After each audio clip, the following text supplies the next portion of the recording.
কোনোবা ব্যক্তিয়ে যদি প্ৰথমগৰাকী মহিলাক ন্যায়ালয়ৰ জৰিয়তে বিবাহ বিচ্ছেদ নকৰাকৈ যদি দ্বিতীয় বিবাহ কৰে তেওঁৰ 7 বছৰ বা ততোধিক সময় তেওঁ কাৰাদণ্ড ভুগিব লাগিব। চাওক, আজিকালি বহু বিবাহ আছে ক'ত মই নাজানো। মুখ্যমন্ত্ৰী ডাঙৰীয়াই মাজে মাজে হঠাৎকৈ কিয় এইবিলাক কথা লৈ আহে। আচলতে মুখ্যমন্ত্ৰীৰ হাতত কোনো ইছ্যু নাই নেকি? অসমখনৰ ডেভেলপমেণ্টৰ ইছ্যু নাই নেকি? জুবিন গাৰ্গক ন্যায় দিয়াৰ ক্ষেত্ৰত তেওঁৰ কোনো ধৰণৰ পদক্ষেপ নাই নেকি?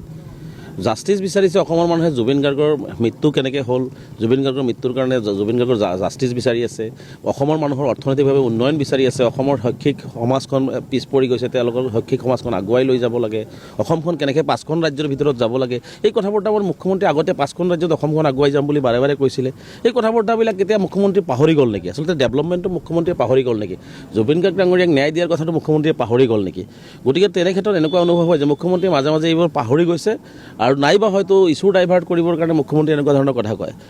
আমাৰ চকুত মই দেখিছোঁ এতিয়া কোনো ধৰণৰ বহু বিবাহ হয়তো নাই। হয়তো কোনোবাই কাটচিত কিবা প্ৰয়োজনত কিবা এটা বা দুটা বিবাহ পাতিছে, সেইটো এটা সুকীয়া বিষয়।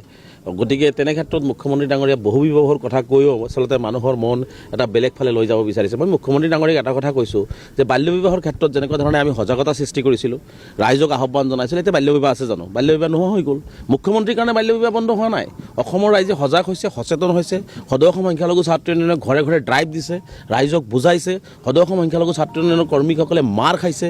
সদৌ অসম সংখ্যালঘু ছাত্ৰ ইউনিয়নৰ কৰ্মীসকলে বিভিন্ন সময়ত আৰক্ষীক আমাৰ বিৰুদ্ধে কেছ দিয়া হৈছে। তথাপিতো আমি থমকি ৰা নাই। আমাৰ টাৰ্গেট আছিল 2025 চন ডিচেম্বৰ মাহ আহি পোৱাই নাই। তাৰ আগতেই অসমৰ সম্পূৰ্ণ সংখ্যালঘু সমাজৰ পৰা বাল্য বিবাহ নোহোৱা হৈ গৈছে। কাৰণ আইন কানুন লাঠি ভয় ভাবুকিৰে আচলতে মানুহক শুধৰাব নোৱাৰি।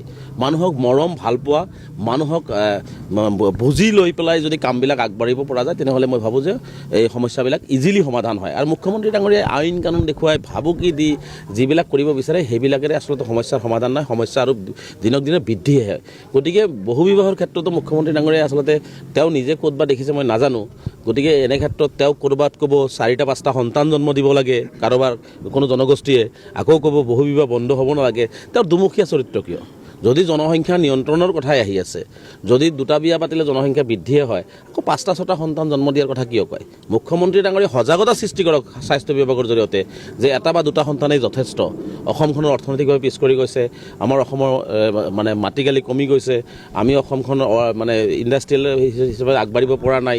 গতিকে তেনে ক্ষেত্ৰত আমি জনসংখ্যা যিমান কমাব পাৰোঁ, যিমান জনসংখ্যা কমিব সিমান আমাৰ অসমখন সকলোৱে মিলিজুলি আগবাঢ়ি লৈ যাব সক্ষম হ'ব। সেইবোৰ কথা মুখ্যমন্ত্ৰী ডাঙৰীয়াই ক'ব লাগে। আচলতে মুখ্যমন্ত্ৰী ডাঙৰীয়া এটা হতাশগ্ৰস্ত হৈছে তৰল আৰু পাতল মন্তব্যৰে, আৰু মানুহৰ মন মগজুক আচলতে অসমখনক আগুৱাই লৈ যোৱাৰ যিটো প্লেনিং তেওঁ কৰিছিল সেইটো কৰিব পৰা নাই। 26ৰ নিৰ্বাচনত হয়তো তেওঁ আহিব লগা দিনবিলাকত হয়তো পৰাজয়ৰ গোন্ধ ইতিমধ্যে তেওঁ পাইছে। গতিকে তেওঁ মানুহৰ মন মগজুক বেলেগ ফালে ডাইভাৰ্ট কৰিবৰ কাৰণে এনেকুৱা ধৰণৰ বক্তব্য দিয়ে। আৰু মুখ্যমন্ত্ৰীৰ এনেকুৱা ধৰণৰ পাতল মন্তব্যই আচলতে মুখ্যমন্ত্ৰীৰ চকীখনৰ গাড়ীমাকো নষ্ট কৰে। গতিকে মুখ্যমন্ত্ৰী ডাঙৰীয়াক আহ্বান জনাম, কামৰ মাজত আহক, উন্নয়নৰ মাজত আহক।